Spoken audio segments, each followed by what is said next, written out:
खुशामदीद। मैं मोहम्मद इमरान आपकी निसाबी किताब के सबक नंबर 6 के साथ आपके सामने हाजिर हूँ। इस सबक का उन्वान है दरवाजे खोल दो। ये एक ड्रामा है और कृष्ण चंद्र का लिखा हुआ एक ड्रामा है। ड्रामे के आखिरी हिस्से को यहाँ पर सबक के तौर पर शामिल किया है। कृष्ण चंद्र रोमानियत के लिए जाने जाते हैं, हकीकत निगारी के लिए जाने जाते हैं। जदीद तर्ज के अफसाने आपकी पहचान है। सबसे ज्यादा पढ़ी जाने वाले अफसाने आप ही के हैं। आपसे ज्यादा कोई अफसाना निगार इतना मकबूल नहीं हुआ, इतना मशहूर नहीं हुआ। बहुत उम्दा किस्म के बहुत अच्छे अफसाने आपने लिखे हैं। अफसानों के लिए ही आप जाने जाते हैं। आपने नॉवल भी लिखे हैं और सिर्फ एक ड्रामा आपने दरवाजे खोल दो लिखा है। एक ड्रामा लिखा है, लेकिन एक ही ड्रामा आपका बहुत मशहूर हुआ, बहुत मकबूल ड्रामा आपका माना जाता है। मैंने बताया आपको कि आप हकीकत निगारी के करीब हैं। हकीकत लिखने के लिए, सच्चाई लिखने के लिए जाने जाते हैं। इंसानी नफ्सियात की आप बारीकी से जांच परख करते हैं। अच्छे को अच्छा कहते हैं, खराब को खराब कहते हैं।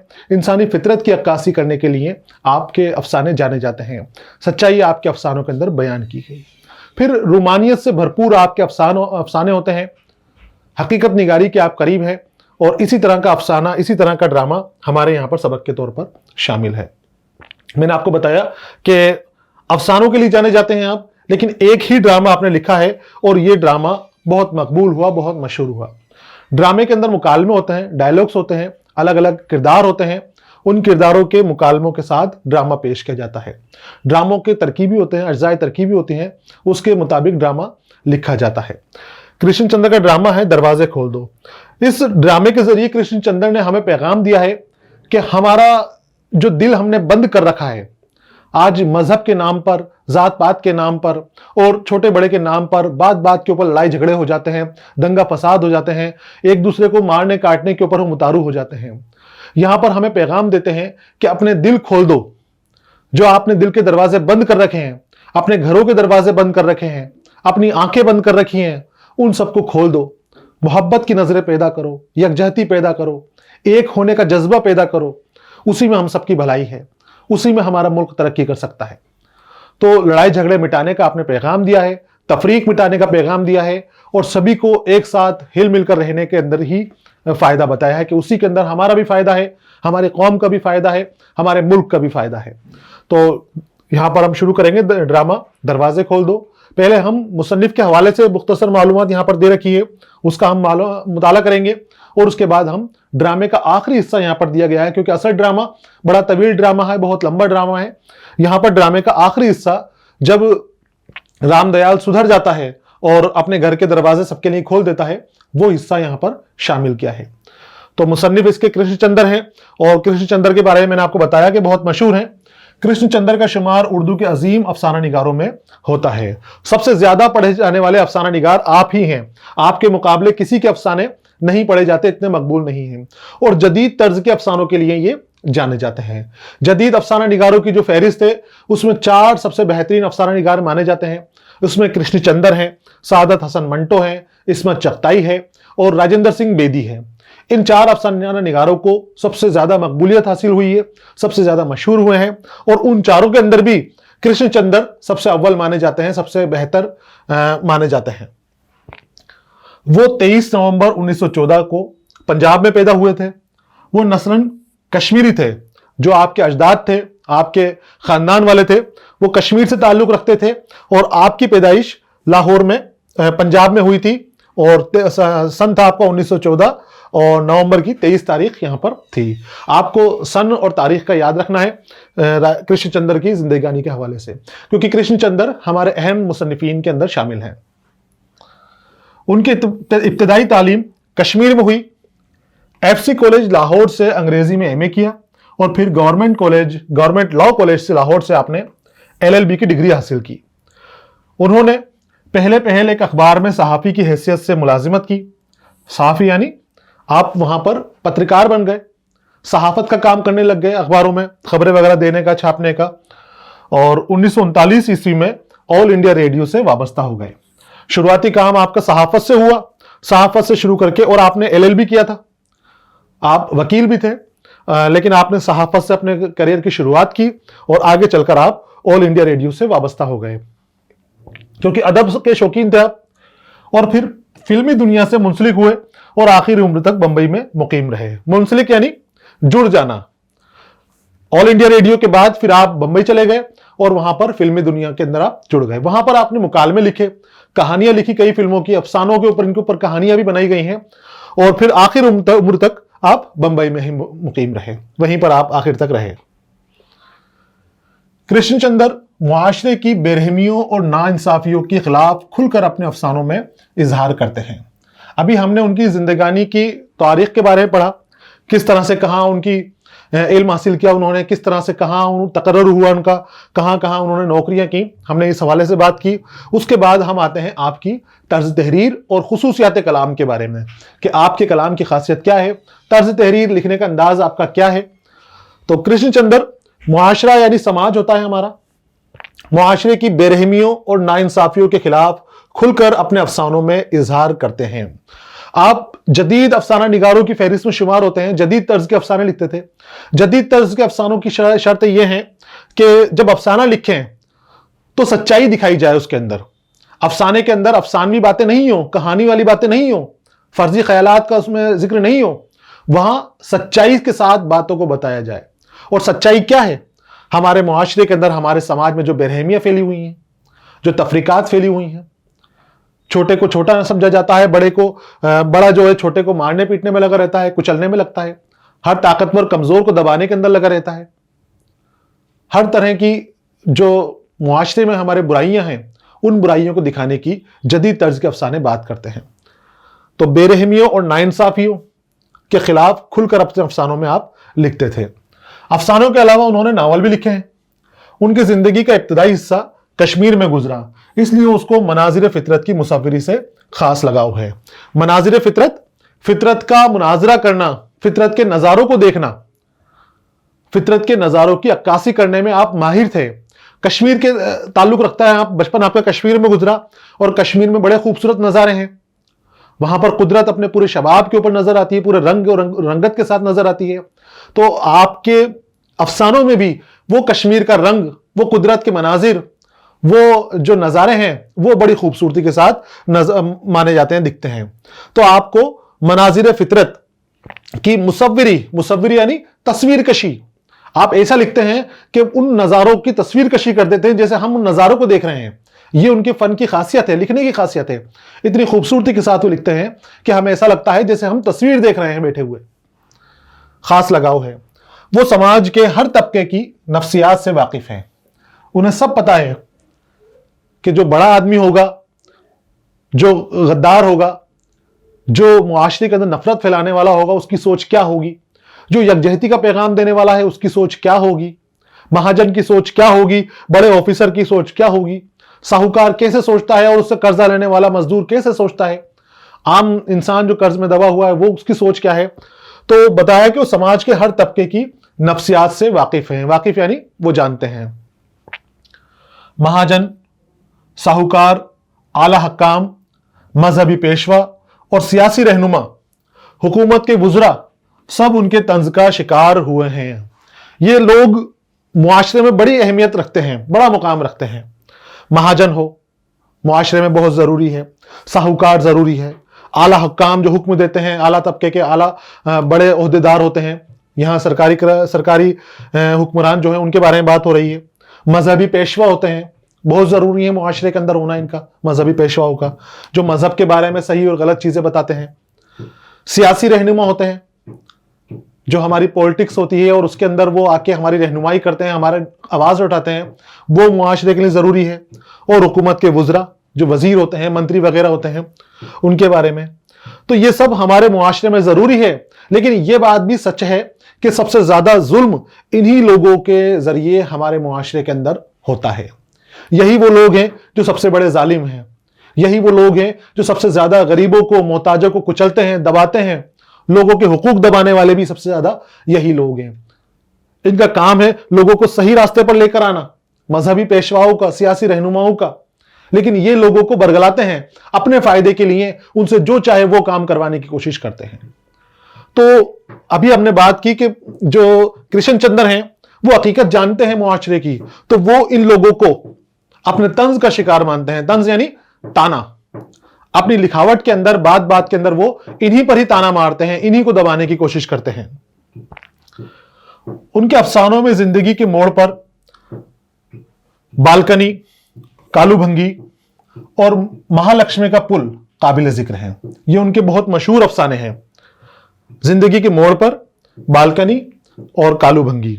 और उनके नावल जो हैं उनमें शिकस्त, हमारा घर, 5 लोफर और यादों के चिनार वगैरह काफी मशहूर हैं। ये उनके लिखे हुए नावल हैं। तो कुछ नावलों के नाम भी आपको याद रखने हैं, कुछ अफसानों के नाम भी याद रखते हैं।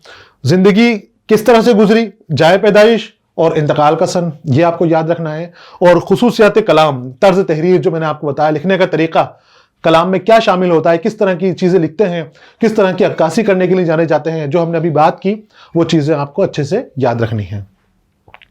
18 मार्च 1977 को इस दारे फानी से वो कूच कर गए। दारे फानी यानी खत्म होने वाली दुनिया, इस दुनिया के बारे में बात की है, यहां से उनका इंतकाल हो गया। उन्होंने एक ही ड्रामा दरवाजे खोल दो लिखा है, जो बेहद मकबूल है। आज आप इस ड्रामे का आखिरी हिस्सा पढ़ेंगे, क्योंकि ड्रामा बड़ा तवील है। आपको कोशिश करनी है कि बाद में आप जब भी मौका मिले पूरा ड्रामा पढ़ें। यहां पर आखिरी हिस्सा ड्रामे का हमारे यहां पर सबक के तौर पर शामिल किया है, जिसका हम मुताला करने वाले हैं। हमारा मुल्क मुख्तलिफ रंगों और कौमों का गहवारा है। यहां पर हमारे मुल्क के अंदर अलग अलग जगह पर अलग अलग तरह के लोग रहते हैं। हर तरह का यहां पर मजहब मिलता है, हर तरह के यहां पर जात पात के लोग मिलते हैं, हर तरह के रंग रूप के लोग यहां पर मिलते हैं। जो पूरी दुनिया के अंदर लोग मिलते हैं, जितना तरह के लोग पूरी दुनिया में मिलते हैं, उतनी तरह के लोग हमारे हिंदुस्तान के अंदर हमें मिल जाएंगे। आप कश्मीर से कन्याकुमारी घूम लीजिए, आप आसाम से राजस्थान के मैदानों तक घूम लीजिए, राजस्थान के रेगिस्तान तक घूम लीजिए, आपको हर तरह के लोग, हर तरह के बोली, हर तरह की रंग रूप, चाल चलन, रस्म और रिवाज वो यहां पर मिल जाएंगे। तो बताया कि हमारा मुल्क मुख्तलिफ रंगों और कौमों का गहवारा है। गहवारा कहते हैं झूलने की जगह, यानी जहां पर सभी मिलकर एक साथ रहते हैं। यहां हर जगह के रस्म और रिवाज और तहजीब जुदा हैं। इस इख्तलाफ को अगर नफरत का सबब बना लिया जाए तो मुल्क कभी भी तरक्की नहीं कर सकता है। अब अलग अलग जगह के रस्म और रिवाज अलग अलग है, तहजीब अलग अलग है, मजहब बहुत सारे हमारे यहां पर हैं। अब किसी के मजहब को लेकर, किसी के रस्म और रिवाज को लेकर, किसी की तहजीब को लेकर हम अगर दुश्मनी पाल लें, तंग नजरिया कर लें, हमारी आंखें छोटी कर लें, दिल के दरवाजे बंद कर लें हम, तो फिर बड़ी मुश्किल हो जाएगी। फिर किस किस से नफरत करेंगे हम हर आदमी से नफरत करने लग जाएंगे अगर हमने अपने दिल के दरवाजे बन लिए। तो जो इख्तिलाफ हमारे मुल्क में मौजूद है, ये इख्तिलाफ हमारे मुल्क की खूबसूरती है। इतने अलग अलग लोग होने के बाद, इतने मुख्तलिफ लोग होने के बाद, सब एकजुट होकर एक मुल्क के अंदर रहते हैं, एक साथ रहते हैं, भाईचारे से मिलकर रहते हैं। लेकिन कुछ लोग इस इख्तिलाफ को नफरत का सबब बना लेते हैं। कोई हिंदू है तो क्यों है, कोई मुस्लिम है तो क्यों है, कोई ईसाई है तो क्यों है, कोई छोटी जात का है तो क्यों है, कोई बड़ी जात का है तो क्यों है, कोई हिंदी बोलता है तो क्यों बोलता है, कोई मलयाली बोलता है तो क्यों बोलता है।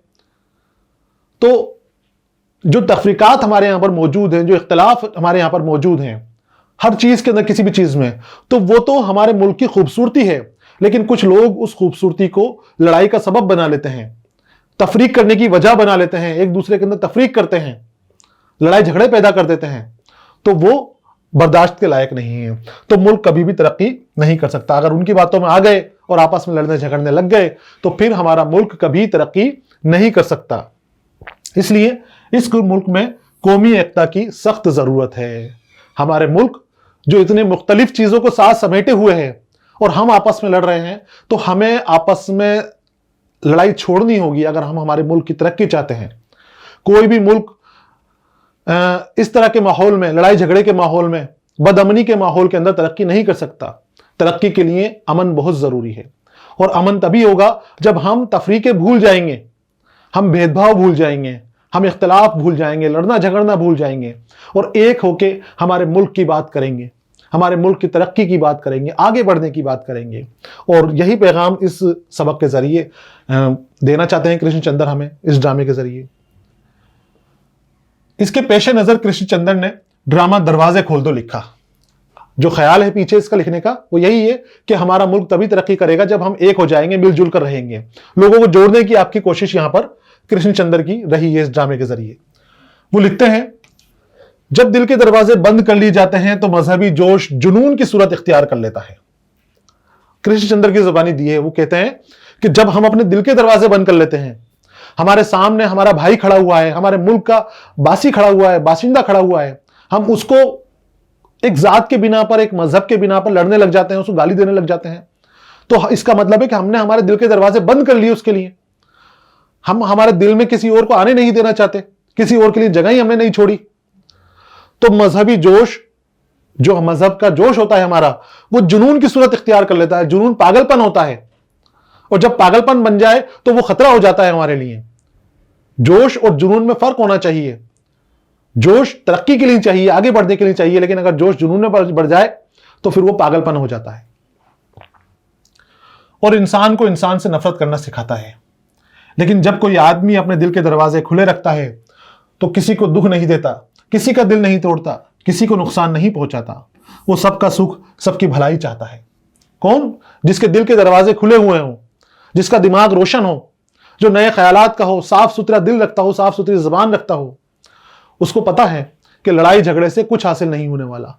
वो मिलने की बात करेगा, साथ बैठने की बात करेगा, नफरतें दूर हटाने की बात करेगा, इत्तेहाद बढ़ाने की बातें करेगा।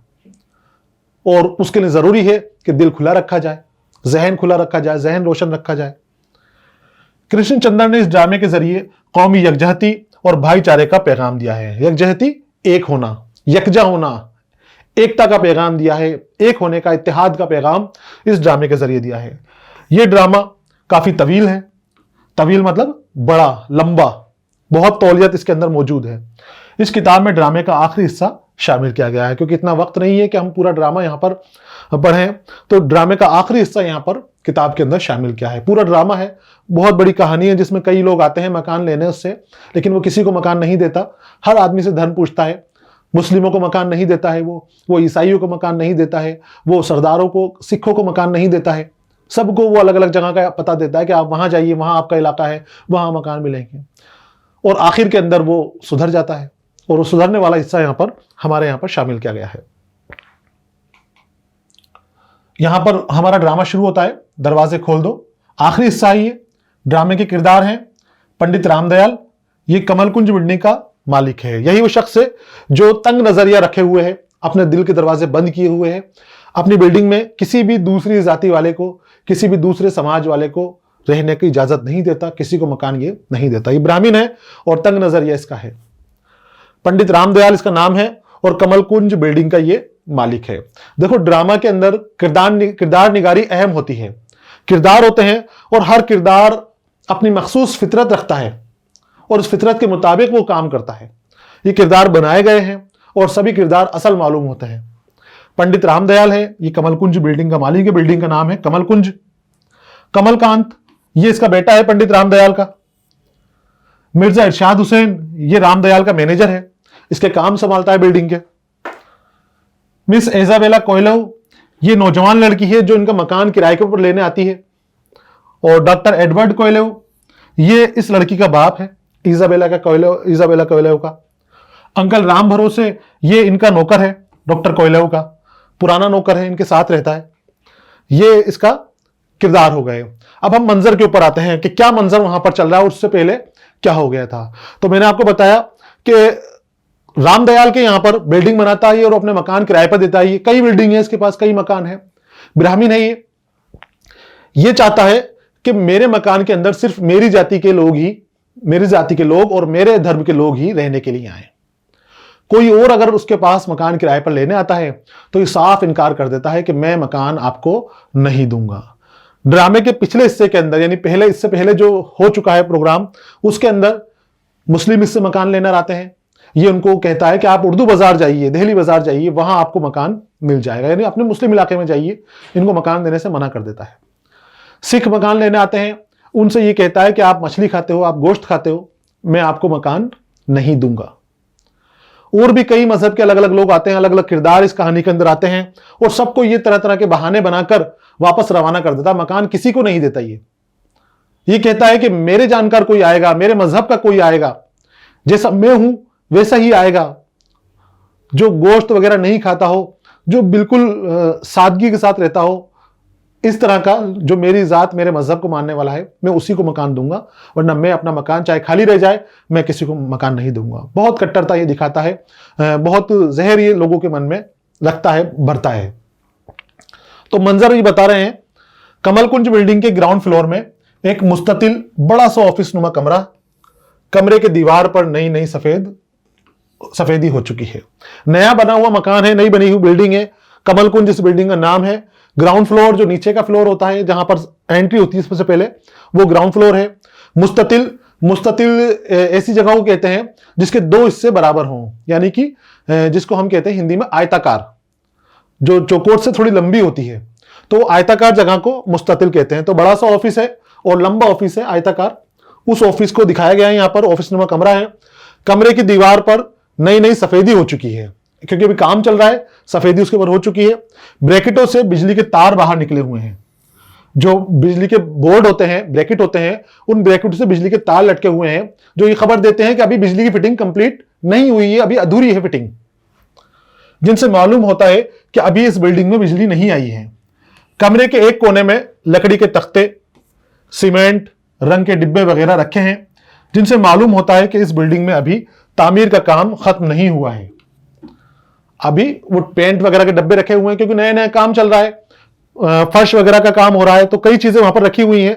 सीमेंट के कट्टे रखे हुए हैं, रंग के डब्बे रखे हुए हैं और लकड़ी के तख्ते वगैरह रखे हुए हैं, कि ऐसा लग रहा है कि अभी बिल्डिंग का काम चल रहा है, नई नई ये बिल्डिंग बनी है। मालिक इनके रामदयाल ही हैं। स्टेज के मरकज में सामने की दीवार पर गणेश जी की एक बड़ी तस्वीर आवेजा है। आवेजा यानी लगी हुई है या चिपकी हुई है। सामने स्टेज का बता रहे हैं कि वो बता दिया आपको किस तरह से चीजें रखी हुई है, ये मंजर, ये नजारा वहां पर मौजूद है।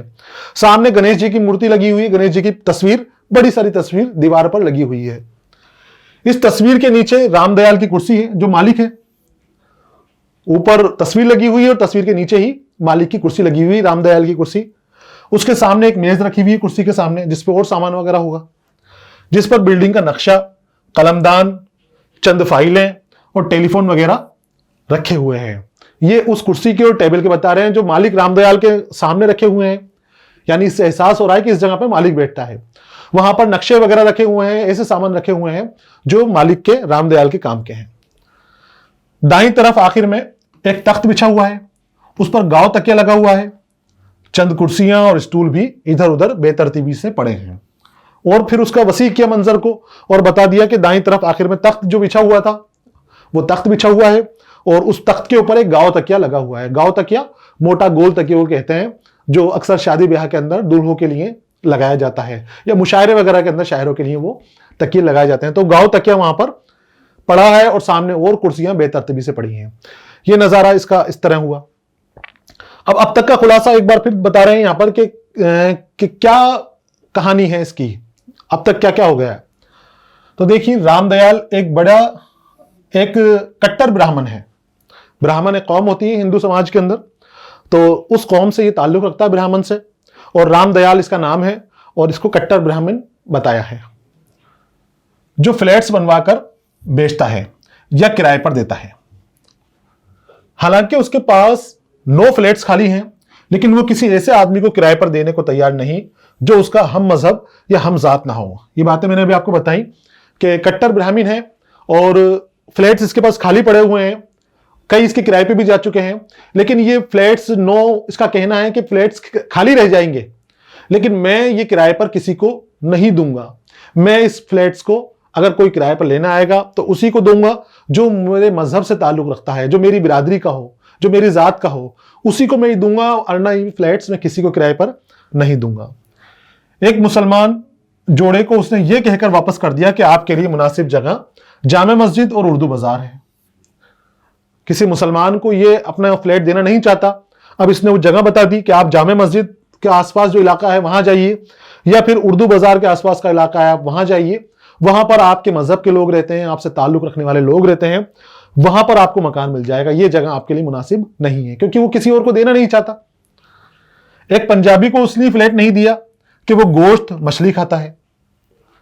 अब मैंने बताया कि हर तरह की चीज के ऊपर एतराज है, हर तरह के छानबीन करता है वो। तो पंजाबी जो सिख होते हैं वो गोश्त भी खाते हैं, मछली भी खाते हैं। इसने मकान उनको भी नहीं दिया कि बोले आप मेरा धर्म भ्रष्ट कर दोगे।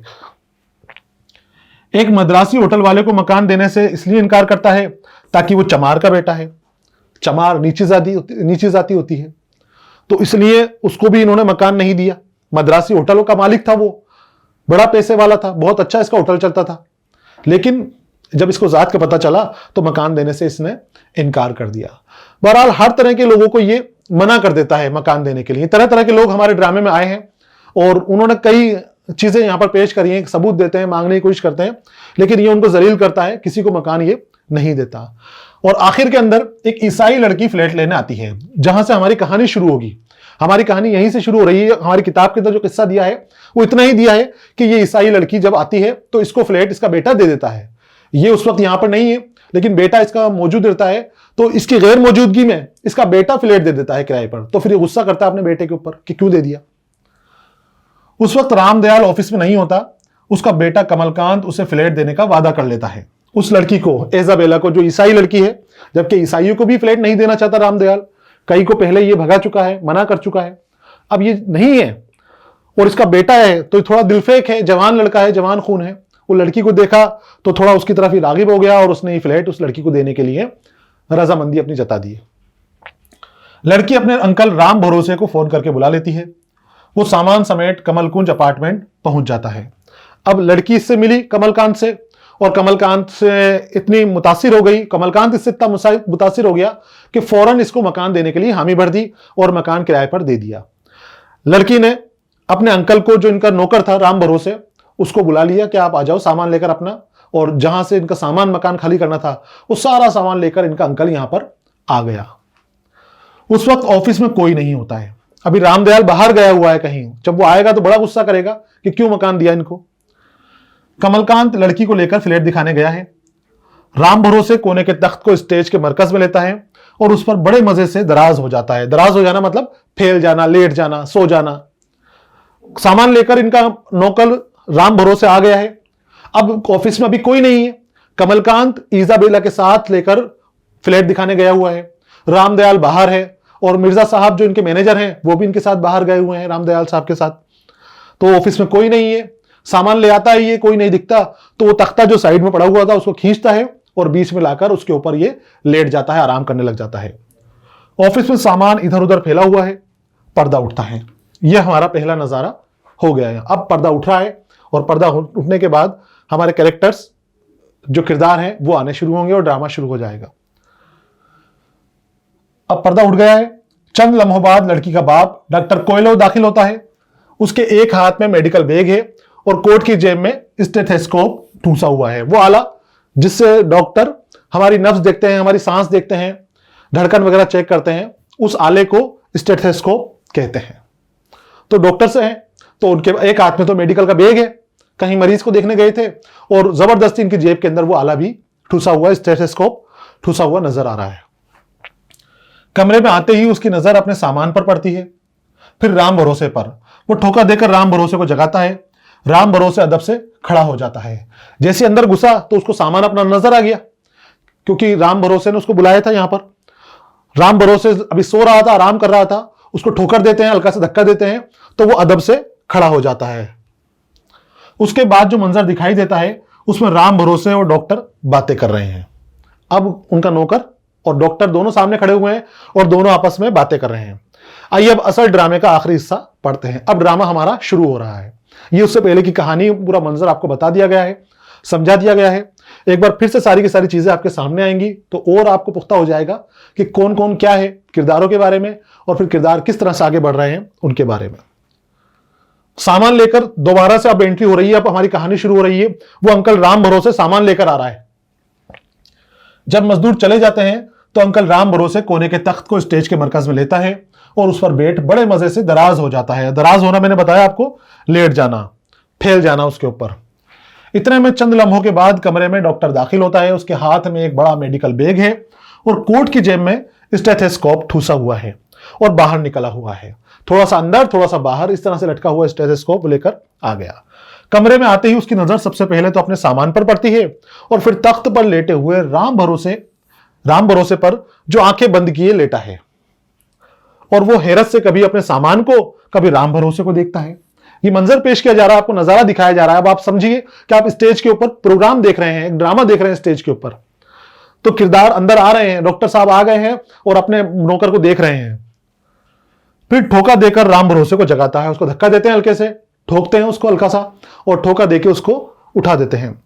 राम भरोसे घबराता है और डॉक्टर को देखकर मुअद्दिब खड़ा हो जाता है। मुअद्दिब यानी अदब से, अदब के साथ को मुअद्दिब कहते हैं, क्योंकि नौकर है और वो मालिक है। मालिक आ गया है, नौकर अभी आराम कर रहा था, सामान लेकर आया, बुजुर्ग है वो थका हुआ था, तो लेटा हुआ था। तो डॉक्टर साहब आ गए, उन्होंने उसको हल्का सा टकरार देके, ठोकर देकर उसको जगा दिया है। वो जाग गया है। अब जाग गया तो डॉक्टर साहब उससे सवाल जवाब करेंगे। यहां पर जिसका नाम आएगा उसके सामने कलाम है, उसका मुकालमा, उसका डायलॉग है। डॉक्टर, तुम यहां क्या कर रहे हो और हमारा सामान यहां कैसे आ गया? अभी डॉक्टर को यह पता नहीं है कि इन्होंने, इसकी बेटी ने ये फ्लैट किराए पे ले लिया है और बेटी ने फोन करके सामान मंगा लिया है। किराए के मकान ढूंढ रहे थे, फ्लैट ढूंढ रहे थे रहने के लिए डॉक्टर, और मशहूर हार्ट स्पेशलिस्ट चाहिए। ये अपने मकान को देख रहा है, लेकिन कहीं इसको मकान रहने लायक नहीं मिल रहा था। इस बिल्डिंग में, जो नई बिल्डिंग बनी है कमल कुंज, यहां पर इनको मकान मिल गया है। इसकी बेटी ने किराए पर ले लिया है। किराए पर ले लिया तो अंकल को फोन करके इसने सामान मंगवा लिया है। डॉक्टर आता है, अपने सामान को यहां पर देखता है, तो उसको हैरत होती है क्योंकि उसको पता नहीं था कि सामान यहां पर है। राम भरोसे, बेटा ने टेलीफोन किया था सरकार, सामान लेकर फौरन यहां पर आ जाओ। मैं आ गया। डॉक्टर, बिल्लो ने टेलीफोन किया था? बिल्लो इनकी बेटी का नाम है, एजाबेला। एजाबेला को प्यार से ये बिल्लो कहते हैं। तो पूछा मेरा सामान यहां पर कैसे आ गया? राम भरोसे कहता है कि बेटा ने फोन किया था, एजाबेला ने फोन किया था सरकार, मैं इसलिए सामान लेकर यहां पर आ गया। डॉक्टर हैरत से, बिल्लो ने फोन किया था? राम भरोसे, हां सरकार। डॉक्टर, तो जरूर उसे यहां फ्लैट मिल गया होगा, वो गलत टेलीफोन करने वाली नहीं है। मुझे जरा एक मरीज के यहां देर हो गई, वरना उससे पहले आ जाता। बिल्लो कहां है? अब डॉक्टर कहता है कि फिर तो उसको, अगर उसने फोन किया था तो इसका मतलब ये है कि उसको यहां पर फ्लैट मिल गया है, मकान मिल गया है, वरना वो ऐसे फोन नहीं करती। अब खुद की देर आने की वजह बता रहे हैं, उनको यहां पर मकान देखने के लिए आना था इनको भी, लेकिन देर हो गई इनको आने के अंदर। उससे पहले इनकी बेटी यहां पर आ गई और उसने मकान पसंद कर लिया। ये कहते हैं कि एक मरीज को देखने के लिए मैं रुक गया था, इस वजह से मुझे देर हो गई। राम भरोसे, पहले अपनी बेटी के बारे में पूछा, क्योंकि वो अभी नजर नहीं आ रही है। वो कमलकांत के साथ बिल्डिंग देखने गई हुई है, मकान देखने गई हुई है जिसमें इनको रहना है। राम भरोसे कहता है, मालूम नहीं सरकार, मगर कमल कुंज तो यही है, यहीं पर उन्होंने यही पता दिया था, मैं इस पते पर आ गया, मुझे यह पता नहीं अभी वो कहां पर है। डॉक्टर, बिल्डिंग तो नई मालूम होती है और बाहर से फ्लैट भी अच्छे मालूम होते हैं। बिल्डिंग यानी इमारत, देख रहे हैं खड़े हुए, और कहते हैं कि नई बिल्डिंग मालूम होती है, अभी नई बनी है, काम चल ही रहा था, अभी मुकम्मल नहीं हुआ है काम कंप्लीट। तो डॉक्टर कहता है कि बिल्डिंग तो नहीं है और फ्लैट भी अच्छे मालूम होते हैं। राम भरोसे एजाबेला की तारीफ कर रहे हैं, हमारी बेटा कोई बुरा फ्लैट थोड़ी पसंद करेगी। पंडित रामदयाल इंजीनियर मुखर्जी के हमराह वापस अंदर आ रहे हैं बातें करते हुए। अब उनके साथ जो मकान मालिक हैं पंडित रामदयाल आ रहे हैं, उनके साथ इस मकान का इंजीनियर है, मुखर्जी इसका नाम है, ये बंगाली है, ये भी इनके साथ आ रहा है, हमराह यानी साथ साथ। ये कहीं किसी काम से गए थे, बिल्डिंग देखने गए थे, दूसरी बिल्डिंग जो उनका काम चल रहा है वहां मुआयना करने गए थे, इसलिए ये नदारत थे, यहां से गायब थे। अब वो देखकर दोनों धीरे धीरे धीरे धीरे अंदर आते हैं। रामदयाल, अगर 3 दिन में घिसाई खत्म हो जाए तो अच्छा है। बातें करते हुए आ रहे हैं दोनों, मुखर्जी और ये। घिसाई, फर्श की घिसाई के बारे में बात हो रही है यहां पर। रामदयाल कहता है मुखर्जी से कि अगर 3 दिन में घिसाई खत्म हो जाए तो अच्छी बात है, नए किराएदार आ रहे हैं, उनको हम किराए पर मकान दे देंगे। मुखर्जी, हो जाएगा। यकायक रामदयाल सामान से ठोकर खाकर हैरान होकर कहता है, अरे ये सामान किसका है? अब आ रहा है बातें करते हुए, बीच में सामान पड़ा हुआ है, उससे ठोकर लग गई उसके। यकायक यानी अचानक ठोकर लगी तो उसने देखा कि सामान कहां से आ गया, तो पूछता है ये सामान किसका है? चौंक जाता है सामान को देखकर। डॉक्टर वहीं खड़ा हुआ कहता है, हमारा है और किसका है? रामदयाल, और आप कौन है? डॉक्टर गुस्से से, और आप कौन है? डॉक्टर को अभी पता नहीं है कि मकान मालिक है ये। डॉक्टर तो परेशान है, उसकी बेटी नजर नहीं आ रही, तो गुस्से में कहता है आपको कि आप कौन है? तो डॉक्टर जो रामदयाल है वो भी पूछता है कि आप कौन है? रामदयाल, ये तो मैं बाद में बताऊंगा कि मैं कौन हूं, पहले आप बताइए आप कौन है और किसने यहां आपको सामान रखने की, सामान लाने की इजाजत दे दी। अब वो समझ गया डॉक्टर कि ये इस मकान का मालिक है। पूछ रहा था कि आप कौन है, लेकिन उसने जवाब नहीं दिया। अब रामदयाल कहता है कि ये तो मैं बाद में बताऊंगा मैं कौन हूं, पहले तो आप बताओ कि आप कौन है और ये सामान किसकी इजाजत से यहां पर लेकर आए हैं, किसने आपको मकान दे दिया, किसने कहा आपसे कि सामान ले आओ। डॉक्टर तलखी से, तलखी यानी कड़वाहट से, गुस्सा हो गया डॉक्टर, खड़ा हुआ है और सामान के लिए पूछ रहा है कि क्यों है, तो कड़वाहट में जवाब देता है सामान तो वही लाएगा जो फ्लैट किराए पर लेगा, मेरी बेटी ने गालिबन यहां फ्लैट किराए पर ले लिया है।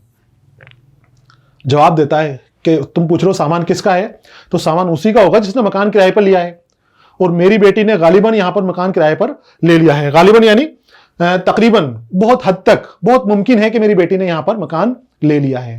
गालिबन बहुत हद तक, बहुत मुमकिन है कि नहीं इस्तेमाल किया जाता है। तो ये कहता है कि गालिबन मेरी बेटी ने यहां पर मकान ले लिया है। रामदयाल कहते हैं गालिबन, और तंजन कहते हैं, जैसे तंज कर रहे हैं उसके बाद ताना मार रहे हैं, गालिबन। अब ये कहते हैं कि क्योंकि मुकम्मल नहीं, ये पता नहीं है लिया या नहीं लिया, लेकिन सामान इनका आ चुका है। तो डॉक्टर भड़क जाता है उनके तंज करने से, क्योंकि तंज में बात कर रहे हैं, गुस्से में बात कर रहे हैं। डॉक्टर को भी गुस्सा आ गया। गालिबन नहीं, यकीनन। गालिबन का मतलब है चीज हुई या नहीं हुई, और यकीनन का मतलब है यकीनन यानी ले लिया है। मेरी बेटी ने फ्लैट ले लिया है, इसीलिए उसने मुझे फोन किया है, इसीलिए मैं यहां पर आया हूं, और इसीलिए मैं जो है सामान के साथ यहां पर खड़ा हुआ हूं। वो इसके अंदर श्योर ना होती तो मेरे नौकर को टेलीफोन करके सामान यहां ना मंगा लेती है। इस ड्रामे के अंदर अंग्रेजी अल्फाज का बहुत खूबसूरती से इस्तेमाल किया है, खलत मलत कर दिया है। जैसा किरदार है, जो उसकी जुबान है, उसी अंदाज में उससे बुलाया है। मॉडर्न फैमिली है, नई तरीके की फैमिली है, और नए तर्ज का ये अफसाना है, तो उसको उसी अंदाज में जैसे घर में बात करते हैं, वो इस कदर श्योर ना होती तो मेरे नौकर को टेलीफोन करके सामान यहां ना मंगा लेती। अब श्योर का मतलब होता है जिस चीज पे पक्का यकीन हो। पक्का यकीन था उसको कि मकान मिल गया है, हो सकता है उससे चाबी भी ले ली हो, फ्लैट ले लिया हो, इसीलिए उसने मेरे नौकर को फोन किया था, और वो इसीलिए यहां पर सामान लेकर आया है दूसरी जगह से। रामदयाल मगर आपकी बेटी है कहां? डॉक्टर यही तो मैं आपसे पूछता हूं, मेरी बेटी है कहां? क्योंकि रामदयाल तो उस वक्त था नहीं, उस वक्त यहां पर इनका रामदयाल का बेटा कमलकांत था। डॉक्टर बाद में आया है, डॉक्टर ने अपनी बेटी को पहले भेज दिया था। डॉक्टर की बेटी कमलकांत के पास आती है, कमलकांत से बातों ही बातों के अंदर बहुत मुतासिर होती है, कमलकांत भी उससे बहुत मुतासिर होता है। दोनों हंसी मजाक करते हैं, और उसके बाद कमलकांत उसको फ्लैट दिखाने के लिए ले जाता है, और जब फ्लैट पसंद आ जाता है तो वो अपने नौकर को फोन कर देती है कि आप सामान लेकर आ जाओ। अब दोनों को पता नहीं है कि वो बेटी है कहां। तो रामदयाल उससे पूछता है कि आपकी बेटी ने फ्लैट ले लिया, तो आपकी बेटी है कहां? तो डॉक्टर कहता है यही तो मैं आपसे पूछ रहा हूं, मेरी बेटी है कहां? रामदयाल मैं क्या आपकी बेटी का रखवाला हूं? डॉक्टर मगर उसने अभी यहां से टेलीफोन किया था। क्यों? राम भरोसे।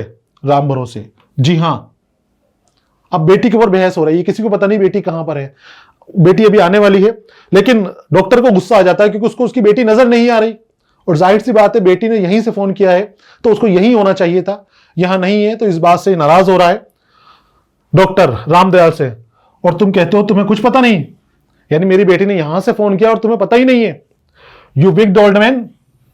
विक्ड इस्तेमाल किया जाता है जालिम के लिए, मरदूद के लिए, शैतान के लिए, शैतानी काम करने वालों के लिए। डॉक्टर को गुस्सा आ गया, तो जो शैतानी काम करते हैं, बूढ़ा आदमी है, तो उसको एक तरह से गाली है, यू विक्ड ओल्ड मैन, शैतान बूढ़े आदमी, जालिम बूढ़े आदमी, मरदूद बूढ़े आदमी। इस तरह से उसके ऊपर टूट पड़ता है, मेरी बेटी कहां है बता तू। लपक कर डॉक्टर पंडित रामदयाल की तरफ बढ़ता है और जल्दी से उसको गर्दन से पकड़ लेता है। ठीक ठीक बताओ कहां है मेरी बेटी, वरना अभी पुलिस को टेलीफोन करता हूं। गर्दन उसकी फटाफट दबा लेती है और कहता है कि बता मेरी बेटी कहां है, उसने यहीं से फोन किया था, उसने फोन किया तभी नौकर मेरा सामान लेकर आया है, और तू कह रहा मेरी बेटी यहां पर है ही नहीं।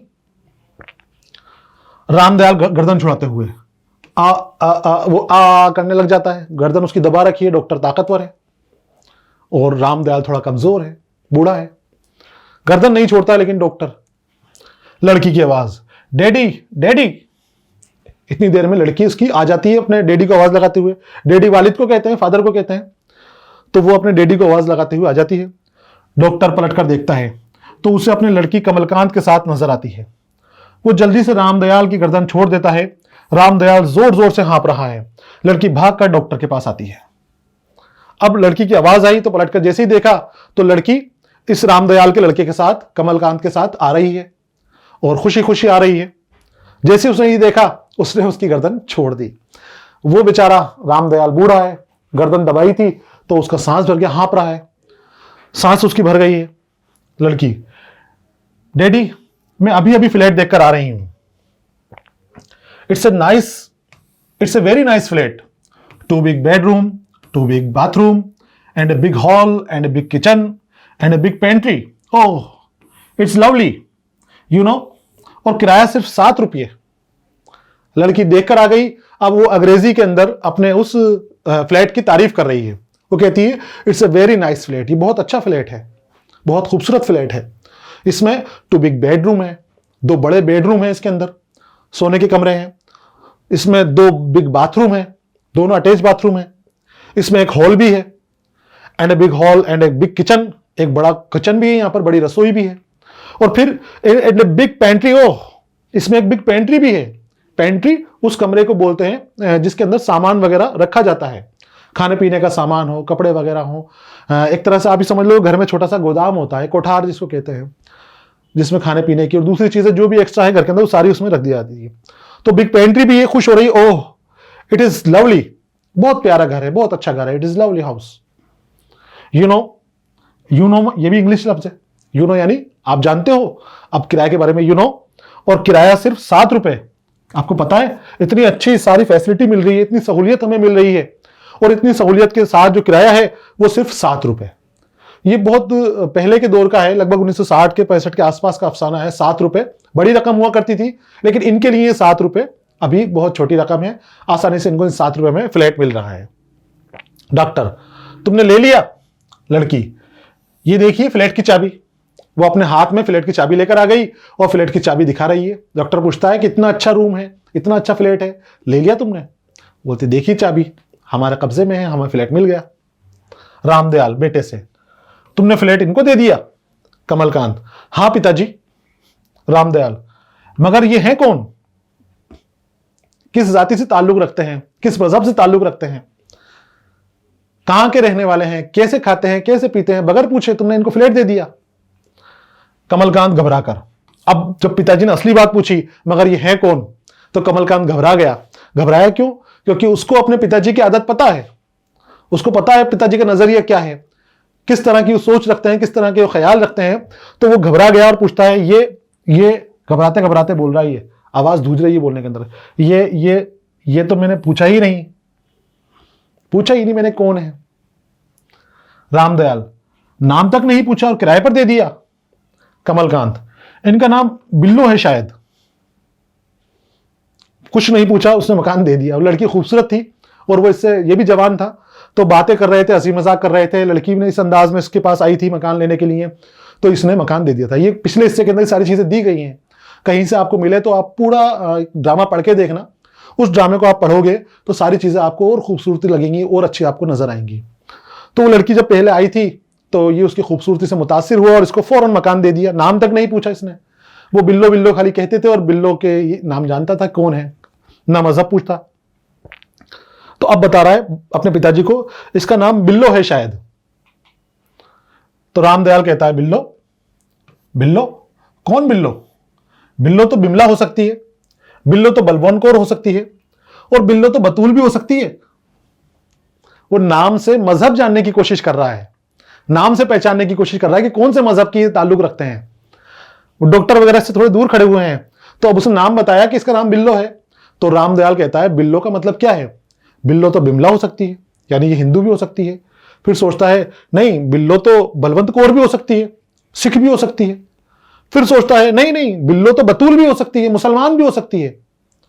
क्या पता कौन से मजहब से ताल्लुक रखती है, किसको मकान दे दिया इसने। कमलकांत, ये तो मैंने पूछा नहीं। कमलकांत कहता है, ये तो मैंने पूछा नहीं कौन से मजहब की है, मेरे लिए बिल्लो ही काफी है, बहुत काफी है। लड़की और कमलकांत दोनों एक दूसरे की तरफ देखकर मुस्कुराते हैं, क्योंकि लड़की और ये दोनों साथ में है काफी वक्त से, और मैंने आपको बताया कि दोनों एक दूसरे से मुतासिर हो गए हैं, मनी मन एक दूसरे को चाहने लगे हैं। तो ये कहता है कि मैंने तो पूछा नहीं भाई इसका नाम क्या है, मेरे लिए तो बिल्लो ही काफी है और बहुत काफी है, मुझे यही नाम, इससे आगे नहीं पूछना क्या है, कहां से ताल्लुक। और ये कह के लड़की की तरफ देखता है, लड़की उसकी तरफ देखती है, दोनों मुस्कुरा पड़ते हैं। लड़की, मैं बताती हूं, अब लड़की बता रही है कि कौन है। मेरा नाम इजाबेला है, इजाबेला कोयलो, और ये मेरे डैडी हैं डॉक्टर एडवर्ड कोयलो, हिंदुस्तान के मशहूर हार्ट स्पेशलिस्ट, कल्ब का इलाज करने वाले, दिल का इलाज करने वाले डॉक्टर, बहुत मशहूर डॉक्टर, बहुत बड़े डॉक्टर जो अच्छी से अच्छी दिल की बीमारी को दूर करते हैं। अब इतना बड़ा डॉक्टर इनके यहां पर फ्लैट लेने आया है। और इजाबेला कोयलो है, यानी कि क्रिश्चियन है, ईसाई है, क्रिस्टान है। नाम है इनका एडवर्ड कोयलो, बेटी का नाम है इजाबेला कोयलो। जो बेला है वो बेला इसके शॉर्ट नाम से इसको बिल्लो बिल्लो सब कहते हैं। रामदयाल, और बुलंद आवाज से चिल्ला के बोलता है रामदयाल, तो आप लोग क्रिस्तान हैं? क्रिस्तान यानी क्रिश्चियन, ईसाई। पता चला उसको नाम से कि एडवर्ड कोयलो हैं, इजाबेला कोयलो हैं, तो ये नाम ईसाइयों में होते हैं। तो नाम जैसे ही पढ़ा तो चिल्ला के बोला, तो आप लोग क्रिस्तान हैं? दोनों बाप बेटी सर हिलाते हैं, यस हम क्रिस्तान हैं। दोनों हाँ में कहते हैं कि हाँ हैं, तो हैं, जो है जाहिर है, छुपाने की कोई बात नहीं है। रामदयाल, हे भगवान, मेरा तो धर्म भ्रष्ट हो गया। भ्रष्ट यानी खराब हो जाना, बर्बाद हो जाना, खत्म हो जाना। हालांकि ऐसे होता नहीं है धर्म भ्रष्ट, लेकिन यहां पर सोच दिखाई गई है, दकियानूसी सोच दिखाई गई है। बंद जो दिमाग है, बंद जो दिल के दरवाजे हैं वो दिखाए गए हैं, और उसी तरफ इशारा किया है कृष्णचंद्र ने कि वो दिल के बंद दरवाजे खोलने चाहिए। मकान किसी को नहीं देता है, कोई दूसरे मजहब का आ गया तो अब ये भगवान से प्रार्थना करा है, भगवान मेरा तो धर्म भ्रष्ट कर दिया इन लोगों ने, मेरे मकान में आ गए। मुट्ठियां कसकर, गुस्सा आ गया उसको अब, क्योंकि मकान की चाबी उनके पास है, बेटा मकान दे चुका है। चिल्लाकर बोलता है, निकल जाओ बदमाशो, अभी चले जाओ। उनको निकलने की धमकी देता है कि चलो यहां से, और बदमाश कहता है, गाली एक तरीके से बदमाश इनके लिए, मेरे घर से निकल जाओ। कमलकांत रोकने की कोशिश करता है, पिताजी समझाने की कोशिश करता है कि रुको, मैं मकान दे चुका हूं, मेरी भी तो कोई बात है, मेरी तो कोई वक़्त है, इज्जत है, क्यों चिल्ला रहे हो उनके ऊपर। लेकिन रामदयाल फिर चीखने लगता है, चीख कर, मैं मर जाऊंगा मगर जीते जी इनको कभी अपनी बिल्डिंग में घुसने नहीं दूंगा, सुनते हो, निकल जाओ। उनके सामने डॉक्टर और जो उसकी बेटी है उसके सामने चिल्ला रहा है, ये तेज तेज आवाज में चिल्लाने लगता है कि मैं मर जाऊंगा लेकिन तुम्हें मकान नहीं दूंगा, किसी गैर मजहब को, गैर जात के लोग को मेरे मकान के अंदर घुसने ही नहीं दूंगा, चले जाओ। और बदमाश कहता है कि बदमाशों चले जाओ। मिर्जा जी दाखिल होते हैं और खामोशी से तमाशा देखते हैं। ये इनके इरशाद हुसैन इनके मैनेजर हैं, इनके यहाँ पर काम करते हैं। हालांकि ये मुसलमान हैं, लेकिन ये इनके यहाँ पर बहुत वफादारी से, बहुत वक्त पहले से यहाँ पर काम करते हैं। जब ये चिल्ला रहे हैं, पुकार रहे हैं, हंगामा हो रहा है घर के अंदर, कमलकांत रोकने की कोशिश कर रहा है लेकिन ये किसी तरह काबू में नहीं आ रहे, खूब उछल रहे हैं, खूब चिल्ला रहे हैं। उसी वक्त मिर्जा जी भी अंदर आ गए, जो मैनेजर है इनके, देखने के लिए कि क्या बात है, इतना हंगामा क्यों हो रहा है। तो ये चुपचाप खामोशी से एक तरफ खड़े हो जाते हैं और खामोशी से ही देखते हैं नजारा कि क्या हो रहा है। डॉक्टर कोयलो, जाता हूं मगर अदालत में तुमसे समझूंगा, मैं तुमसे 50,000 रुपये हर्जाना वसूल करूंगा, क्योंकि मकान किराए पे ले चुके हैं, और मकान किराए पे ले लिया, चाबी उसकी काबू में ले ली और उसके बाद वापस ले रहा है, तो ये फिर पुलिस केस बनता है, धोखाधड़ी बनती है।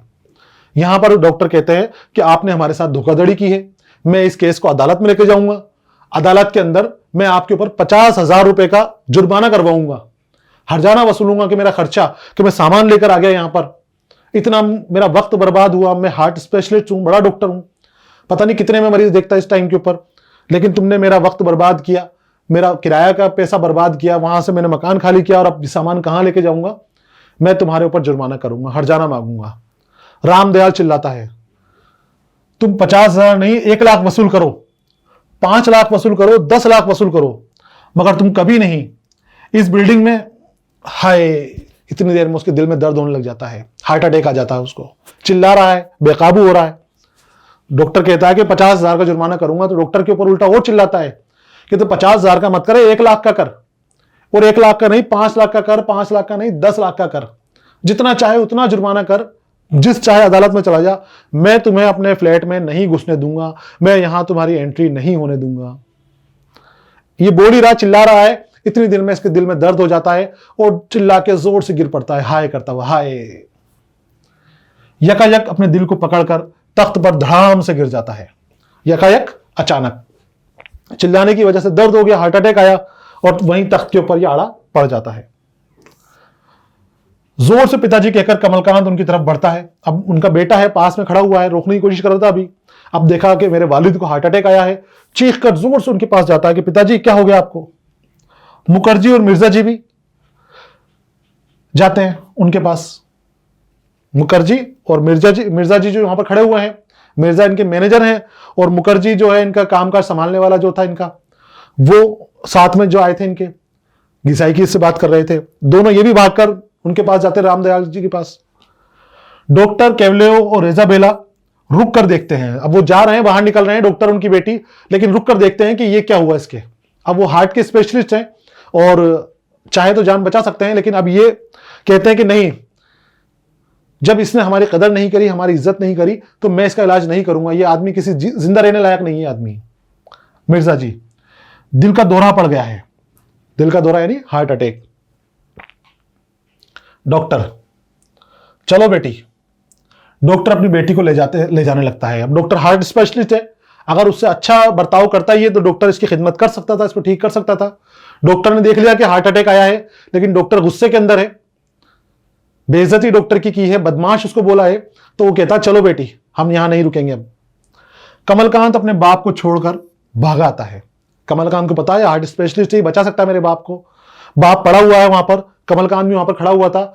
भागता हुआ आता है डॉक्टर के पास और कहता है मेरे पिताजी को बचा लो, मेरे बाबूजी को बचा लो, उनके हार्ट अटैक आया है, वो मर जाएंगे। कमलकांत, डॉक्टर साहब हाथ पकड़ लेता है डॉक्टर का। डॉक्टर कहता मेरा हाथ छोड़ दो। कमलकांत, डॉक्टर साहब इन्हें दिल का दौरा पड़ा है, ही इज कोलैप्सिंग। कोलैप्सिंग यानी मर रहे हैं, सांस इनकी धीमी हो रही है, खत्म हो रही है सांस, धीरे धीरे खत्म हो जाएंगे, मर जाएंगे। डॉक्टर, तो मैं क्या करूं? Kamalkant, for God sake have mercy upon him. For God sake यानी भगवान के लिए, अल्लाह के लिए, ईश्वर के लिए, जिसको भी आप मानते हो, उसके लिए इनके ऊपर दया करो, इनके ऊपर रहम करो। मर्सी यानी रहम, अपॉन हिम इनके ऊपर, कि तुम डॉक्टर हो, तुम्हारा काम है लोगों की जान बचाना, तुम्हारे सामने मरीज मर रहा है, मैं तुमसे तुम्हारे आगे हाथ जोड़ता हूं, तुम्हारे पैर पड़ता हूं। जिस भी ईश्वर को तुम मानते हो, जिस भी भगवान को, जिस भी अल्लाह को तुम मानते हो, मैं तुम्हें उसका वास्ता देता हूं कि इनके ऊपर रहम करो और इनकी जान बचा लो, इन्हें बचा लीजिए। क्योंकि डॉक्टर वहां खड़ा हुआ है, वही उसकी जान बचा सकता है अभी इस वक्त, इस हालत में। डॉक्टर, मैं क्रिस्तान हूं। क्रिस्तान यानी मैं ईसाई हूं। अभी उनको मकान नहीं दिया था कि आप ईसाई हो, मैं आपको मकान नहीं दूंगा, अपने घर में नहीं रहने दूंगा। डॉक्टर कहता है मैं क्रिस्तान हूं, मेरे हाथ लगाने से उनका धर्म भ्रष्ट हो जाएगा, मुझे जाने दो। अब डॉक्टर भी सही कह रहा है, घर में रहने से धर्म भ्रष्ट हो रहा है उनका, तो हाथ लगाने से तो और ज्यादा धर्म भ्रष्ट हो जाएगा। धर्म उनका मजहब, और भ्रष्ट यानी खराब होना, खत्म होना, बर्बाद होना। तो बोले मैं इनके हाथ नहीं लगाऊंगा, मेरे हाथ लगाने से इनका धर्म खराब हो जाएगा, भ्रष्ट हो जाएगा। जान की फिक्र इनको खुद को करनी है, तुम फिक्र करो, मुझे कोई मतलब नहीं है इनसे, मैं जाता हूं। और कहता मुझे जाने दो। कमलकांत रोने लगता है, तड़पने लगता है अपने बाप को बचाने के लिए, क्योंकि जैसे भी हैं उसके वालिद हैं। वालिद वालिद होता है, बाप बाप होता है। कितना भी वो खराब हो जाए, कितने भी वो खराब चीजें करने लग जाएं, लेकिन बच्चों की मोहब्बत अपने वालिद के साथ हमेशा रहती है। तो कहते हैं वापस चलिए डॉक्टर साहब। थोड़ा आगे बढ़ गए तो उनको वापस लाने की कोशिश करता है, हाथ पकड़े रखता है, इन्हें बचा लीजिए। वो बूढ़ा आदमी है, पुराने ख्यालों में घिरा हुआ, मगर वो मेरा बाप है, मैं अपनी जान देकर भी उनकी जान तुमसे मांग सकता हूं, इसे माफ कर दो डॉक्टर, वापस चलो डॉक्टर। मिन्नतें कर रहा है, गिड़गिड़ा रहा है, रोकने की कोशिश कर रहा है कि किसी सूरत डॉक्टर साहब रुक जाएं और उसका इलाज करने लग जाएं। रोता है, तड़पता है कि डॉक्टर साहब मेरे वालिद है, बूढ़े हैं, पुराने ख्यालात के हैं, पुराने ख्यालात की वजह से बहुत सारी चीजें इन्होंने तुम्हें बोल दी, तुम्हें गाली बकती, मैं माफी मांगता हूं, उनको माफ कर दो, छोड़ दो उन्हें और वापस मेरे साथ चलो। एक एक लम्हा कीमती है। हार्ट अटैक जब आता है तो एक एक लम्हा कीमती होता है, जितनी जल्दी इलाज मिले उतनी ही मरीज की जान बचने के चांस ज्यादा होते हैं, वरना फिर वो बात हाथ से निकल जाती है, फिर मरीज का बचना बहुत मुश्किल हो जाता है। तो हार्ट अटैक के अंदर बहुत जल्दबाजी करनी चाहिए, जितना जल्दी हो सके उतनी जल्दी मरीज को, जिसके हार्ट अटैक आया है, फौरन अस्पताल उसको ले जाना चाहिए, डॉक्टर से इलाज शुरू कर देना चाहिए। एक एक लम्हा कीमती है, डॉक्टर इस बात को समझता है। डॉक्टर अपनी बेटी की तरफ देखता है, लड़की की तरफ देखता है, लड़की उसे खामोश निगाहों से वापस चले जाने का इशारा करती है। इनमें इंसानियत बाकी है, डॉक्टर है, खिदमत का जज्बा होता है। नहीं चाहता था उसकी खिदमत करना, नहीं चाहता था इसका इलाज करना, लेकिन बेटे को जब रोते तड़पते देखा तो डॉक्टर का दिल पिघल गया। अब अपनी बेटी की तरफ देखता है कि क्या करूं मैं, पसोपेश में पड़ जाता है, उलझन में पड़ जाता है। तो बेटी खामोश नजरों से उन्हें जाने का इशारा करती है कि इलाज करना ही पड़ेगा, डॉक्टर हैं। डॉक्टर वापस आता है, तख्त के आसपास के सब लोग परे हट जाते हैं। पंडित रामदयाल को औंधे देखकर रामदयाल से सीधे करता है, जल्दी से मुआयना करता है, बैग खोलकर इंजेक्शन देता है। लड़की उसकी मदद करती है। इंजेक्शन देकर वो सब लोगों को इशारे से परे हट जाने को लिए कहता है। अब डॉक्टर ने उसका इलाज शुरू कर दिया। भीड़ थी, हो रही थी वहां पर, सबको अलग हटाया। रामदयाल उल्टा पड़ा हुआ था, रामदयाल को डॉक्टर ने सीधा करा, इंजेक्शन लगाया और उसके बाद वो बेहोश था। सबको दूर कर दिया कि आप सब थोड़ा दूर हो जाओ, हवा आने दो, और इसका इलाज करना शुरू कर दिया। बेटी भी इसके साथ लग गई कि बेटी भी थोड़ा काम जानती है, बाप की वजह से, डॉक्टरी की वजह से बाप की बेटी भी जानती है, तो बेटी ने भी उसकी मदद करना बाप की शुरू कर दी। दोनों बाप बेटी उसका लग गए। पंडित रामदयाल बिल्कुल बेहिस्सो हरकत लेटा है, बेहिस्सो हरकत जिसमें कोई जान नहीं है, बगैर हिले डुले, जरा से भी हिले डुले नहीं, खामोशी से बस पड़ा हुआ है जैसे मर गया हो।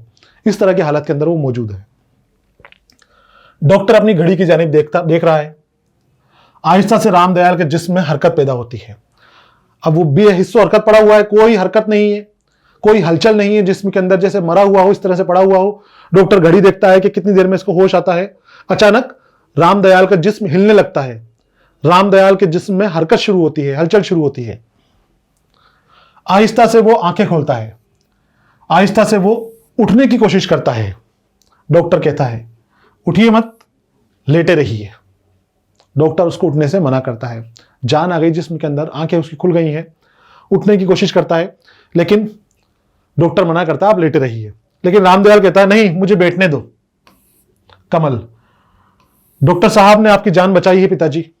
कमलकांत वहीं मौजूद है, अब वो होश में आ गया है, थोड़ा सही मालूम हो रहा है। हार्ट का जो अटैक था, जो उसका गलबा था, वो अब कम हो रहा है तकरीबन, तो बेटा हो गया है। तो कमलकांत कहता है उसको कि डॉक्टर साहब ने आपकी जान बचाई है। ये वही डॉक्टर साहब है जिनको अभी आप भगा रहे थे यहां से, आप बदमाश कह रहे थे इनको, उन्होंने आपको माफ किया और यहां पर आपके इलाज के लिए तैयार हो गए। पंडित रामदयाल चुपचाप रहता है, क्या बोले, जुबान पे कोई लफ्ज नहीं है उनके, चुप बैठा रहता है। मिर्जा जी, आप चुप क्यों हैं? क्या आप अपने मोहसिन का शुक्रिया अदा नहीं करेंगे? मोहसिन दोस्त को कहते हैं, भलाई चाहने वालों को कहते हैं, हुस्न अखलाक के साथ पेश आने वाला, भलाई करने वाले को मोहसिन कहते हैं। तो मिर्जा जी वहीं खड़े हुए हैं, मिर्जा इरशाद हुसैन, वो कहते हैं कि आप चुप क्यों हैं? आप अपने मोहसिन का, जिसने आपका इलाज किया है, जिसने आपको वापस जिंदगी दी है, आप उसका शुक्रिया अदा ना करेंगे, ऐसी तरह बैठे रहेंगे? डॉक्टर, इसे कुदरत का एक मौजूजा कहना चाहिए। मौजूजा यानी करिश्मा, मौजूजा नबियों से होता है। ऐसा चीज, ऐसे मतलब होने वाली वो चीज, ऐसी वारदात जिसको हमारी अक्ल तस्लीम ना करे कि ऐसा हो सकता है क्या, हम मानने से इनकार कर दें, वो मौजूजा होता है जिसको ना माना जाए।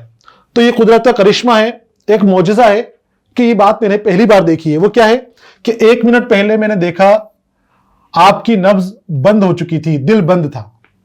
डॉक्टर कह रहा है कि आपकी नब्ज यानी आपकी धड़कन बंद हो चुकी थी, आप मर चुके थे, दिल धड़क नहीं रहा था, कोई आपकी नब्ज पकड़ में नहीं आ रही थी, न धड़कन थी, आप में कोई जिंदगी नहीं थी, सांस का अमल बंद था। सांस लेने छोड़ने का जो काम होता है, जो अमल होता है अंदर बाहर का, वो बंद था। आप सांस भी नहीं ले रहे थे, आपके जिस्म ने काम करना बंद कर दिया था। जिस्म हर एतबार से मुर्दा था, हर एतबार से, हर तरह से, हर तरीके से। जो जो जान की अलामत होती है वो कुछ भी आपके अंदर नजर नहीं आ रही थी। ना आपके दिल में धड़कन थी, ना आपकी नब्ज थी, ना आपकी सांस आ रही थी, ना आपकी रग धड़क रही थी, रग से कोई आवाज आ रही थी। हर जो अलामत जिंदा इंसान की मानी जाती है वो आपके जिस्म से नदारत थी, कुछ भी मालूम नहीं होता था, आप मुर्दा थे। रामदयाल, मगर मैं मरा नहीं था डॉक्टर। मुझे ऐसा लगा जैसे मैं एक बहुत लंबे सफर पर जा रहा हूं और रास्ते में मुझे अपनी बिल्डिंग की आत्मा मिली। अब रामदयाल कह रहा है कि यहां ऐसा लगा तुम्हें कि मर गया हूं, लेकिन मैं मरा नहीं था, मैं एक लंबे सफर को निकल चुका था। यानी यहां तो उनकी जान निकल चुकी थी, मर चुके थे, लेकिन दूसरी दुनिया के सफर के ऊपर ये निकल चुके थे, अलग दुनिया के सफर इनको जाना था। तो बोले मैं दूसरी दुनिया के सफर के ऊपर जा रहा था तो मुझे रास्ते में इस बिल्डिंग की आत्मा मिली, बिल्डिंग की आत्मा से मेरा सामना हुआ। डॉक्टर कहता है बिल्डिंग की आत्मा? बिल्डिंग की भी कोई आत्मा होती है क्या? रामदयाल कहता है, हां डॉक्टर, बिल्डिंग की आत्मा होती है। हर बिल्डिंग की आत्मा होती है, जैसे हर इंसान, हर कौम और हर देश की एक आत्मा होती है। हर देश की भी एक आत्मा बताई है, हर कौम की भी एक आत्मा बताई है, हर बिल्डिंग की भी एक आत्मा बताई है कि उसी तरह से इंसान की जिस तरह से आत्मा होती है, उसी तरह से कौम, बिल्डिंग और मजहब की, तहजीब की आत्मा होती है, देश की आत्मा होती है। उसी तरह हर बिल्डिंग की भी एक आत्मा होती है। और यह आत्मा मुझे रास्ते में मिली। मैंने उससे कहा, आओ इकट्ठे चलें। मैं मर गया था, दूसरी दुनिया के सफर के ऊपर मैं चल दिया था, मुझे रास्ते में अपनी बिल्डिंग की आत्मा मिली। मैंने उससे कहा कि आओ मेरे साथ चलो, मैं जिस रास्ते पर हूं तुम भी उस रास्ते पर गामजन हो जाओ, आ जाओ मेरे साथ, हमारा तुम्हारा रास्ता एक है। वो बोली, उस रास्ते पर चलकर ना तुम कभी मंजिल को पहुंच सकोगे और न मैं। बिल्डिंग बता रही है कि जो तुम्हारा रास्ता है, तुम्हारा रास्ता इंसानों को लड़ाने का है, तफरीक पैदा करने का है, भेदभाव पैदा करता है। तुम्हारा रास्ता भाई को भाई से लड़ा देता है, दुश्मनी पैदा कर रहा है एक दूसरे के लिए, जुल्म का रास्ता है तुम्हारा। और जो तुम्हारा रास्ता है वो ना तो तुम्हें मंजिल पर लेकर जाएगा, और मैं तुम्हारे साथ चली तो मैं भी अपनी मंजिल भूल जाऊंगी, मैं भी भटक जाऊंगी। तुम्हारा रास्ता हमारा रास्ता नहीं है, तुम ही जाओ उस रास्ते के ऊपर, मैं तुम्हारे साथ नहीं आने वाली, क्योंकि ये रास्ता पुराना हो गया है, अब ये रास्ता कहीं नहीं जाता। मैंने पूछा, तो आगे जाने की तरकीब क्या है? तरक्की, आगे जाना मतलब तरक्की करना। बिल्डिंग ने मना कर दिया कि तुम्हारा जो रास्ता है, जिस रविश के ऊपर तुम चल रहे थे, जिस तरीके के ऊपर तुम चल रहे थे, वो रास्ता, वो तरीका, वो रविश तुम्हें कहीं भी नहीं ले जाने वाली, तुम्हें जलील ख्वार बनाने वाली है, तुम्हें बदगार बनाने वाली है, बदनाम बनाने वाली है दुनिया के अंदर और आखिरत के अंदर भी। तो पूछते हैं, तो फिर आगे जाने की तरकीब क्या है? कामयाबी का रास्ता कौन सा है? तरक्की का रास्ता कौन सा है? वो बोली, आगे वही लोग जाते हैं जो अपने घर के दरवाजे खुले रखते हैं। ये पैगाम दे दिया इसने, घर के दरवाजे खुले रखना यानी दिल के दरवाजे खुले रखना। यहां पर घर से मुराद दिल है। वही लोग तरक्की करते हैं जिनके दरवाजे खुले हुए हैं, जिनकी दिमाग रोशन है, जो नई सोच रखते हैं, नई फिक्र रखते हैं, वही लोग तरक्की करते हैं, वही लोग आगे बढ़ते हैं। और जो दकियानूसी सोचों में लगे रहते हैं, तफरीक करते हैं, लड़ाई झगड़े करते हैं, वो कभी भी तरक्की नहीं करते। वो कौमें बर्बाद हो जाती हैं, तबाह हो जाती हैं, ख्वार हो जाती हैं जो तफरीक करते हैं। इसलिए मैं वापस आ गया। अब कहता है कि इसीलिए भगवान ने, ईश्वर ने, अल्लाह ने मुझे वापस जान दे दी, मैं वापस आ गया। मैं जाने वाला था लेकिन मेरा रास्ता भटकाव वाला था, खराब रास्ता था। अब मुझे मेरी बिल्डिंग की आत्मा ने, मेरी इमारत की आत्मा ने मुझे सही रास्ता दिखाया है, इसीलिए मैं वापस आ गया। कमरबंद से चाबियों का गुच्छा देता है, तुम ये चाबियां ले लो कमल, और मेरे घर के सारे दरवाजे खोल दो। इस बिल्डिंग का नक्शा एक बंगाली इंजीनियर ने बनाया है। राजस्थानी मजदूरों ने इसमें ईंटें लगाई हैं, मलयालियों ने इसको रंग रोगन दिया है, पंजाबी बढ़ई ने इसको दरवाजे और खिड़कियां बनाई हैं, अब्दुल सत्तार ने इसमें मोज़ेक का फर्श बिछाया है, डिसूजा ने इसमें बिजली लाएगा, और डेविड इब्राहिम पानी के नल लगाएगा, और रुस्तम पहलवान सैनिटरी फिटिंग करेगा। ये घर जिसे हिंदू, मुसलमान, सिख, ईसाई, पारसी, यहूदी ने मिलकर बनाया है, अगर वो सब मिलकर इस घर में नहीं रहेंगे तो ये घर कैसे आबाद होगा? दोबारा आ गए, जिंदा हो गए, कलाम कर रहे हैं। कमरबंद में चाबियों का गुच्छा लगा हुआ है, वो गुच्छा निकालते हैं और अपने बेटे कमलकांत को दे देते हैं कि कमलकांत, ये घर किसी एक मजहब के आदमी ने नहीं बनाया है, किसी एक फर्द ने, किसी एक कौम ने, किसी एक तहजीब ने इसको नहीं बनाया है। ये घर सभी तहजीबों से मिलकर बना है। इसमें हिंदुओं का भी पसीना लगा है, इसमें मुसलमानों का भी पसीना लगा है, इसमें यहूदी और पारसियों ने भी मेहनत की है, इसमें सिख और ईसाइयों ने भी मेहनत की है। तो इस मकान के ऊपर, इस घर के ऊपर सभी का हक है। असल में वो घर की बात करते हुए हिंदुस्तान की बात कर रहे हैं। हिंदुस्तान की तामीर के अंदर, तरक्की के अंदर हर कौम का, हर मजहब का, हर एक फर्द का जो यहां रहता है, उसका हाथ है, उसकी मेहनत है, उसकी मशक्कत के बाद हमारा मुल्क तैयार हुआ है, तरक्की के रास्ते पर गामजन हुआ है। किसी की भी मेहनत कमजोर नहीं है, किसी की भी मेहनत कम नहीं है। हर आदमी की मेहनत काबिल जिक्र है, काबिल तारीफ है। चाहे वो चींटी ही हो, अगर उसने मदद की है चींटी के बराबर भी, तो उसकी मेहनत भी मानी जाएगी, तस्लीम की जाएगी।